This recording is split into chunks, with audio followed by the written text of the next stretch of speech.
Shalom saudara-saudara yang terkasih dalam Tuhan Yesus Kristus. Renungan kita pada hari ini diambil dari Roma pasal yang ke-6. Judul renungan kita pada hari ini adalah mati bagi dosa. Seorang pemuda datang ke seorang hamba Tuhan lalu menceritakan pergumulannya. Saya tidak tahu lagi bagaimana harus mengatasi dosa ini. Saya selalu kalah, dan kalah lagi, sehingga saya merasa tidak ada harapan untuk menang atasnya. Ujarnya sambil menyebut dosa yang sering diperbuat olehnya. Sang hamba Tuhan lalu menasihatkan agar pemuda tersebut senantiasa mengingatkan dirinya bahwa ia telah mati bagi dosa dan hidup bagi Allah yang telah menyelamatkannya dari dosa. Mengawali nasihatnya pada jemaat di Roma, perikop ini menyebutkan bahwa orang percaya hendaknya tidak bertekun di dalam dosa. Dosa pada ujungnya akan membawa pelakunya pada maut. Bagaimana supaya dapat menang atas dosa? Tidak ada seorang pun yang dapat bertekun dalam dosa, tapi pada waktu yang bersamaan, dia sedang hidup bagi Allah. Sebaliknya, seorang yang mengarahkan hidupnya bagi Allah tentu tidak akan tahan berlama-lama hidup berkubang dalam dosa. Roh Kudus akan mengisyafkan orang tersebut, menyadarkannya, lalu mendorongnya untuk segera bertobat. Perjuangan untuk memilih hidup dalam dosa atau hidup bagi Allah akan menjadi pergumulan seumur hidup bagi setiap orang yang percaya. Keputusan sepenuhnya ada di tangan kita. Apakah kita akan memilih hidup bagi Allah atau bertekun di dalam dosa? Jika saat ini kita sedang bergumul terhadap dosa, ini waktunya mengarahkan fokus hidup kita ke arah yang tepat, yakni hidup bagi Allah di dalam Kristus. Hiduplah bagi Allah, maka dosa akan kehilangan daya pikatnya.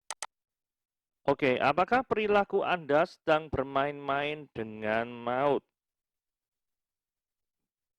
Roma pasal 6. Jika demikian, apakah yang tidak kita katakan? Bolehkah kita bertekun dalam dosa supaya semakin bertambah kasih karunia itu? Sekali-kali tidak. Bukankah kita telah mati bagi dosa? Bagaimana kita masih dapat hidup di dalamnya? Atau tidak tahukah kamu bahwa kita semua telah dibaptis dalam Kristus, telah dibaptis dalam kematiannya? Dengan demikian kita telah dikuburkan bersama-sama dengan Dia oleh baptisan dalam kematian, supaya sama seperti Kristus telah dibangkitkan dari antara orang mati oleh kemuliaan Bapa, demikian juga kita akan hidup dalam hidup yang baru. Sebab jika kita telah menjadi satu dengan apa yang sama dengan kematiannya, kita juga akan menjadi satu dengan apa yang sama dengan kebangkitannya. Karena kita tahu bahwa manusia lama kita telah turut disalibkan supaya tubuh dosa kita itu hilang kuasanya, agar jangan kita menggambarkan diri lagi kepada dosa. Sebab siapa yang telah mati, dia telah bebas dari dosa. Jadi jika kita telah mati dengan Kristus, kita percaya bahwa kita akan hidup juga dengan Dia. Karena kita tahu bahwa Kristus, sesudah Ia bangkit dari antara orang mati, tidak mati lagi. Maut itu tidak berkuasa atas dirinya. Sebab kematiannya adalah kematian terhadap dosa satu kali untuk selama-lamanya, dan kehidupannya adalah kehidupan bagi Allah. Demikianlah hendaknya kamu memandangnya, bahwa kamu telah mati bagi dosa, tetapi kamu hidup bagi Allah dalam Kristus Yesus. Sebab itu hendaklah dosa jangan berkuasa lagi dalam tubuhmu yang fana, supaya kamu jangan lagi menuruti keinginannya. Dan janganlah kamu menyerahkan anggota-anggota tubuhmu kepada dosa untuk dipakai sebagai senjata kelaliman. Tetapi serahkanlah dirimu kepada Allah sebagai orang-orang yang dahulu mati tetapi yang sekarang hidup. Dan serahkanlah anggota-anggota tubuhmu kepada Allah untuk menjadi senjata-senjata kebenaran.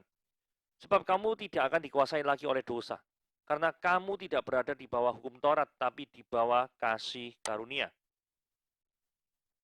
Jadi bagaimana? Apakah kita akan berbuat dosa karena kita tidak berada di bawah hukum Taurat, tetapi di bawah kasih karunia? Sekali-kali tidak.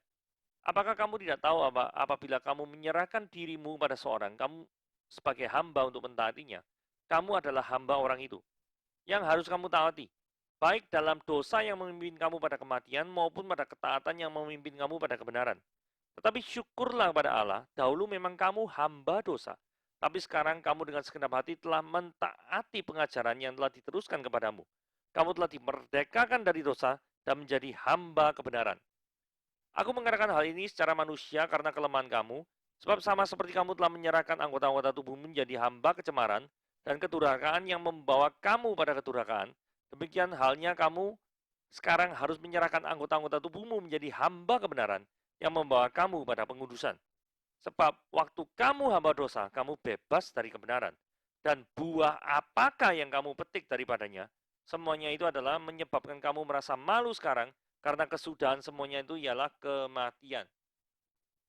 Tapi sekarang, Setelah kamu dimerdekakan dari dosa dan setelah kamu menjadi hamba Allah, kamu beroleh buah yang membawa kamu pada pengudusan dan sebagai kesudahannya ialah hidup yang kekal. Sebab upah dosa ialah maut, tetapi kasih karunia Allah ialah hidup yang kekal di dalam Kristus Yesus Tuhan kita. Nah, sekarang kita bahas ayat 1 ya. Jika demikian apa yang hendak kita katakan? Bolehkah kita bertekun dalam dosa supaya semakin bertambah kasih karunia? Ini pasti ada latar belakangnya ya. Kenapa kok tiba-tiba ayat ini muncul? Ayat ini muncul sebagai reaksi wajar dari Roma pasal yang kelima ayat 20. Di ayat 20 ini dikatakan, tetapi hukum Taurat ditambahkan supaya pelanggaran menjadi semakin banyak. Dan di mana dosa bertambah banyak, di sana kasih karunia menjadi semakin berlimpah-limpah. Nah, sebelum kita menerima Kristus Yesus, kita tak tahu apa yang kita lakukan itu mendukakan hati Tuhan. Kan kita tidak kenal Tuhan. Karena tidak kenal ya kita tidak tahu. Kita mendukakan hati Tuhan waktu kita berbuat dosa. Ketika seorang berbuat dosa, yang penting itu dirinya senang, orang lain rugi, gak ngurus. Ketika kita sudah percaya Tuhan, kita mengetahui bahwa kehendak Tuhan adalah ketika perintah-perintahnya dilakukan, itu menyenangkan hatinya. Sebaliknya, ketika perintahnya tidak kita lakukan, maka kita itu mendukakan hati Tuhan.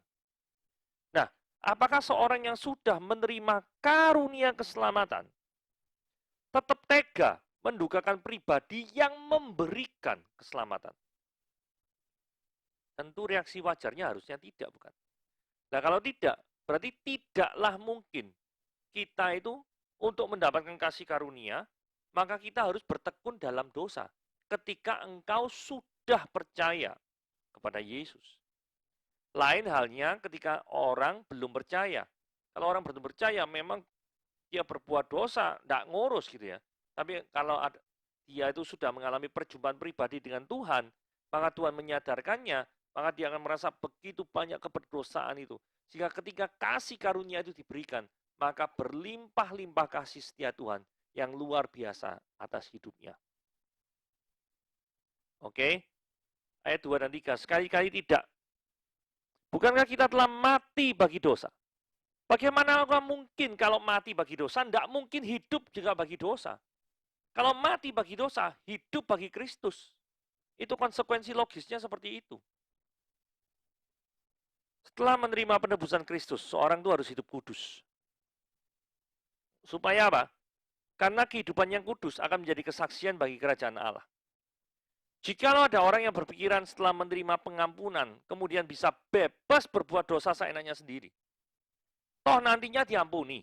Nah, pemikiran seperti ini pasti tidak dilandasi dengan relasi. Apa maksudnya tidak dilandasi dengan relasi?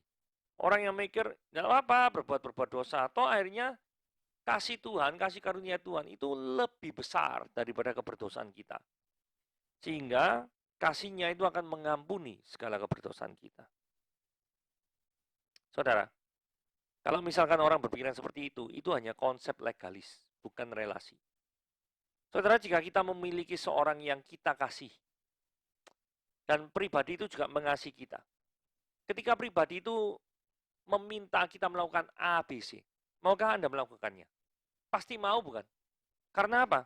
Karena Anda mau menyenangkan hati daripada orang yang Anda kasihi. Nah, Tuhan itu mengasihi hidupmu. Dan engkau juga mengasihi Tuhanmu. Apakah orang yang saling mengasihi itu ada kecenderungan untuk saling melukai? Jawabannya, tidak. Tuhan itu tidak suka dosa. Karena pelanggaran terhadap perintah-perintahnya itu adalah dosa. Dan kalau Tuhan tidak suka dosa, tidak mau manusia berbuat dosa, akankah kita tega hidup kita itu dipenuhi dengan dosa dan dengan sengaja mendukakan hatinya? Tidak, bukan. Itulah konsep yang berdasarkan relasi, bukan legalis. Ini ada istilah dibaptis dalam kematiannya. Maksudnya apa ya? Maksudnya itu disatukan dalam kematiannya terhadap dosa. Akibat daripada disatukan kematiannya terhadap dosa, maka orang itu akan mengalami hidup yang baru. Dan ujung-ujungnya hidup kudus bagi Tuhan. Nah, kematian dan kebangkitan Kristus. Dengan demikian kita telah dikuburkan bersama-sama dengan Dia dalam baptisan dalam kematian. Nah, ini istilah baptisan dalam kematian diulangi 2 kali ya. Ini penting ya. Dan cuma ada tambahan di ayat keempat ini, sama seperti Kristus telah dibangkitkan dari antara orang mati oleh kemuliaan Bapa. Tadi ayat sebelumnya tidak bicara kebangkitan sama sekali. Nah, ini sekarang lebih berbicara tentang kebangkitan. Karena ayat 5 juga ditekankan ya. Sebab jika kita telah jadi satu dengan apa yang sama dengan kematiannya, kemudian kalimat yang berwarna biru katakan, kita akan jadi satu juga dengan apa yang sama dengan kebangkitannya. Kebangkitan adalah hal yang pasti bagi setiap orang yang percaya pada Tuhan. Perjumpaan dengan Tuhan adalah suatu kerinduan yang sangat-sangat berharga bagi orang yang percaya. Jadi, kalau orang itu sudah meninggal, orang yang percaya itu memiliki kerinduan untuk dibangkitkan dan bertemu dengan Tuhan secara pribadi. Dan ini beda jauh sama orang fasik. Orang fasik kalau misalnya ketemu pengadilan, nggak usah pengadilan ilahi. Pengadilan di dunia ini aja pasti bulet tidak karuan. Sehingga hadir pengacara itu, dia tidak mau mempertanggungjawabkan setiap perbuatannya. Pokoknya seperti itu. Jadi artinya, orang yang jauh daripada kebenaran, itu tidak memiliki kerinduan untuk bersama-sama dengan Tuhan, yang adalah sang kebenaran itu sendiri. Jadi jikalau Anda memiliki kecenderungan dalam setiap pertemuan rohani atau Anda itu menjauh terus, maka jangan-jangan Anda itu dalam kuasa iblis. Yang dengan sengaja mau menjauhkan hidupmu itu dari Tuhan. Ya. Jadi dari ayat 5 ini adalah paralelisme peristiwa kematian dan kebangkitan Kristus dengan peristiwa yang berhubungan dengan kehidupan kita. Bahwa kita harus mati bagi dosa dan hidup bagi Kristus. Ayat 6 ya. Tubuh dosa itu kita hilang kuasanya. Saudara, manusia lama kita itu telah turut disalibkan. Supaya tubuh dosa kita itu hilang kuasanya. Kalau demikian, berarti sebelum manusia lama itu disalibkan. Berarti ada kemungkinan apa? Berarti ada kemungkinan bahwa memang dosa itu menguasai kehidupan kita. Gitu ya. Mengapa orang tidak bisa lepas dari keberdosaannya? Karena ada kuasa yang mengikat hidup kita. Dan kita sendiri dengan kekuatan diri kita tidak memiliki kemampuan untuk melepaskan diri dari kuasa itu. Karena iblis itu kuasanya hebat. Tanpa pertolongan daripada Tuhan, kita tidak mungkin bisa lepas daripada kuasa dosa. Jikalau kita terikat pada dosa-dosa tertentu, berdoalah minta tolong pada Tuhan untuk melepaskannya. Karena kita percaya bahwa kuasa Tuhan itu jauh lebih dahsyat daripada kuasa iblis. Kuasanya jauh lebih hebat. Kuasanya melintasi segala langit. Kita percaya bahwa alam memiliki kuasa yang jauh, yang melampaui daripada segala akal, melampaui daripada semua kuasa yang ada di dunia ini. Karena dia adalah pencipta alam semesta ini, dia tidak bisa dibandingkan dengan iblis. Karena itu, jikalau Anda terkungkung, dan hidupmu terbelenggu, maka berdoalah kepada Tuhan. Karena tak ada satu belenggu pun yang tidak bisa dipatahkan oleh kuasa Tuhan. Sifat dari kematian dan kebangkitan Kristus ada dua ya. Sifat pertama adalah kematian Kristus ini bersifat satu kali untuk selamanya. Jadi peristiwa penebusan Kristus ini tidak mungkin diulangi lagi oleh siapapun. Nah kalau kita lihat ya, orang-orang yang di Filipina itu ya, itu seringkali kalau kebaktian Paskah atau apa, itu mereka mencoba untuk mengalami, merasakan penderitaan Kristus dengan cara benar-benar dipaku, disalib. Saudara, menurut saya tindakan ini tidak diperlukan. Karena yang lebih penting adalah mati bagi Kristus, mati terhadap dosa, tapi hidup bagi Kristus. Jadi sesudah dia bangkit dari antara orang mati, ini sifat berikutnya, Kristus itu tidak mati lagi. Maut tidak berkuasa lagi atas Kristus. Jadi sifat berikutnya adalah kematian dan kebangkitan Kristus ini permanen. Satu kali untuk selama-lamanya. Menunjukkan kesinambungan dan kuasanya tidak pernah putus. Aplikasi praktisnya apa? Kalau kuasa Tuhan itu tidak pernah putus, maka kuasa yang melintasi segala abad itu, yang melintasi segala alam semesta itu, yang kuasanya itu lebih hebat daripada iblis, itu senantiasa lebih hebat. Tidak ada satu waktu pun di dalam dunia ini di mana iblis itu kuasanya lebih hebat daripada Tuhan. Itu tidak pernah ada. Dan jikalau demikian, maka setiap orang yang berlindung di dalam Tuhan seharusnya mengalami aman, damai, sejahtera. 11. Siapakah yang berdiam dalam hidupmu? Demikianlah kamu memandang bahwa kamu telah mati bagi dosa, tapi kamu apa? Hidup bagi Allah. Sebab itu hendaklah dosa jangan berkuasa lagi dalam tubuhmu yang fana, supaya kamu jangan menuruti segala keinginannya. Saudara, jadi pertanyaan penting adalah, tak bisakah kita itu hidup bagi Allah, tetapi di luar Kristus? Mungkinkah itu terjadi? Jadi orang mengatakan, aku beribadah kepada Tuhan, tetapi Kristus tidak perlu. Pertanyaan berikutnya, mengapakah untuk hidup bagi Allah, itu harus ada di dalam Kristus? Saudara, kondisi manusia adalah manusia yang berdosa. Manusia yang berdosa tidak bisa menyelamatkan dirinya sendiri. Karena kuasa dosa begitu mengekang kita.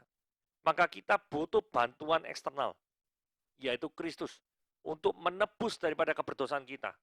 Sehingga di dalam kayu salib, Kristus mati untuk menebus dosa kita dan menyelamatkan kita.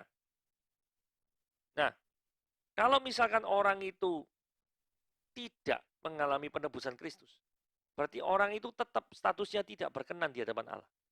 Kalau orang itu statusnya tidak berkenan di hadapan Allah, bagaimana mungkin orang yang tidak berkenan di hadapan Allah itu bisa hidup bagi Allah? Tidak mungkin, kan?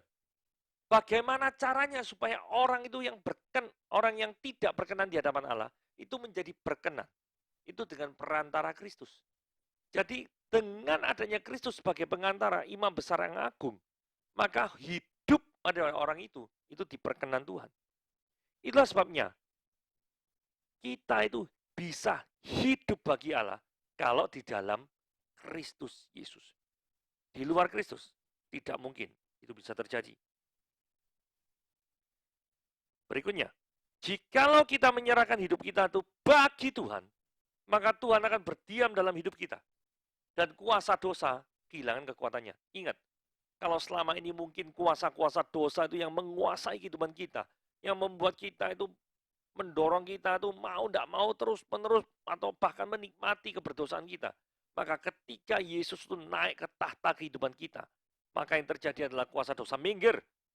Iblis minggir daripada kehidupan kita. Jikalau kekuatan dosa itu, kuasa dosa itu sudah kehilangan kekuatannya, maka kebebasan yang sejati, kemerdekaan yang sejati, itu sudah menjadi bagian daripada kehidupan kita. Jadi kebebasan yang sejati adalah bebas dari dosa. Jikalau ada tetap masih berada di dalam kuasa dosa, maka Anda tidak pernah bisa merasa bebas. Jadi kalau misalkan ada orang yang merasa, oh aku bebas berbuat gini, berbuat dosa gini, clubbing apa gini gitu, main perempuan lah, nilep uangnya orang lah. Justru Anda itu terikat oleh dosa. Karena tanpa melakukan hal-hal tersebut, Anda itu akan kehilangan jati dirimu. Oke? Bertobatlah. Karena hal yang demikian, Tuhan tidak tinggal diam. Kalau Tuhan tidak tinggal diam, cepat atau lambat, engkau harus bertanggung jawab terhadap segala kehidupanmu. Nah, aplikasi praktis ya. Dulu orang-orang itu menyerahkan hidupnya kepada Tuhan, ya toh? Dulu orang-orang itu menyerahkan anggota-anggota tubuhnya itu terhadap dosa, itu pakai senjata kelaliman. Tetapi sekarang ketika orang itu sudah menjadi milik Allah, mati bagi dosa dan hidup bagi Allah, maka orang tersebut menyerahkan anggota-anggota tubuhnya itu kepada Tuhan. Sebagai apa? Senjata-senjata kebenaran. Misal orang dokter ya. Orang dokter yang menyerahkan hidupnya untuk berguna bagi sesama. Bukan jadi dokter yang mata duitan, yang memainkan harga atau jasa, supaya bisa mengeruk sebanyak-banyaknya daripada penderitaan orang lain.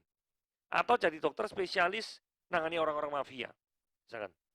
Ini saya lihat yang di film-film ya biasanya ya. Biasanya kan ada orang mafia kalau ketembak, kebacok atau kemana, kan mereka nggak mau ke rumah sakit. Karena kalau ke rumah sakit kan terdata namanya siapa, nanti polisi bisa ngelacak keberadaannya. Karena itu biasanya mafia-mafia besar itu memiliki dokter khusus tersendiri. Dan bayarannya biasanya mahal. Karena tidak semua orang tuh mau menjadi dokternya mafia. Ada apa-apa bisa urusan sama polisi, repot ini. Nah, kalau ditanya, kenapa kok mau datang, mau jadi dokter mafia-mafia? Ya pasti karena apa? Uangnya banyak. Gitu ya. Atau sebaliknya jadi pengacara. Membela kaum yang tertindas dan tetap setia pada kebenaran. Itu idealnya seperti itu. Atau jadi pengacara spesialis mafia lagi. Yang tugasnya itu cari-cari hukum ini celah ini ada mana, terus itu bermain kata, bersilat lidah, terus kemudian dengan semangat multitafsir, itu memutar balikan daripada undang-undang untuk menghapuskan jejak kejahatan daripada sang mafia tersebut. Jadi orang ini menggunakan profesinya untuk berbuat fasik dan tidak berdiri di atas kebenaran. Dan berarti kalau orang-orang seperti ini menyerahkan hidupnya sebagai senjata-senjata kelaliman. Gitu ya. Contoh kalau orang pandai bicara gitu ya. Apakah Anda menggunakan mulut Anda yang pandai bicara itu untuk mengabarkan firman Tuhan? Atau justru menggunakan mulut Anda yang pandai bicara itu untuk ngibuli orang lain? Tipu sana, tipu sini. Dan orang-orang akan tertarik dengan janji-janji manismu itu. Apakah seperti itu? Kalau misalkan bibir mulut kita digunakan seperti itu, maka bertobatlah. Karena firman Tuhan tidak suka yang seperti itu. Perkatakanlah firman Tuhan dalam hidupmu senantiasa. Oke, renungan kita pada hari ini seperti sampai di ayat 14. Karena ayat 15, Roma 6 ayat 15 sampai ke 23. Itu sudah pernah saya bahas beberapa minggu lalu. Itu pada waktu edisi khusus tentang Hari Kemerdekaan. Saya nanti akan taruh linknya di description box. Gitu ya. Eksposisi Roma 6 ayat 15 sampai 23. Oke, sampai di sini dulu. Tuhan Yesus memberkati.